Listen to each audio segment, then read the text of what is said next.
वज़ीर-ए-आज़म शहबाज शरीफ ने वज़रा, army chief और एयर चीफ के हमरा ऑपरेशन बुनियानुम मरसूस की फ्रंट लाइन्स का दौरा किया। वज़ीर-ए-आज़म ने बहादुर जवानों को कौम का फ़ख्र करार दिया।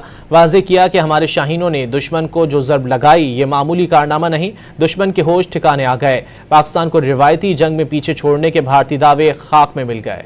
भारतीय जारहियत का मुंह तोड़ जवाब देने वाले पाक फौज के बहादुर सपूतों की हौसला अफजाई। वज़ीर-ए-आज़म शहबाज शरीफ ने ऑपरेशन बुनियान मरसूस की फ्रंट लाइन्स का दौरा किया।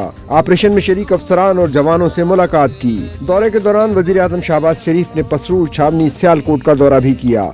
नायब वज़ीर-ए-आज़म वज़ीर ख़ारजा इसाक डार, वज़ीर दिफा ख्वाजा आसिफ और army chief general Asim Munir भी वज़ीर-ए-आज़म के हमरा थे। इसके अलावा air chief marshal Zaheer Ahmad Babar, वफाकी वज़रा एहसन इकबाल, अता तारड़, कोर कमांडर सियालकोट समेत आला सिविल और अस्करी क़यादत भी वज़ीर-ए-आज़म के साथ थे।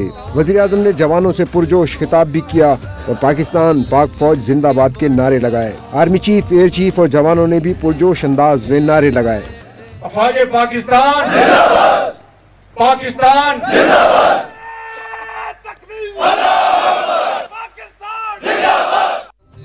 वज़ीर-ए-आज़म आइंदा चंद रोज के दौरान एयर बेसिस और नेवल बेसिस का भी दौरा करेंगे, जिस दौरान वो पाक फ़ज़ाइया और पाक बहरिया के अफसरान और जवानों से मुलाकात भी करेंगे।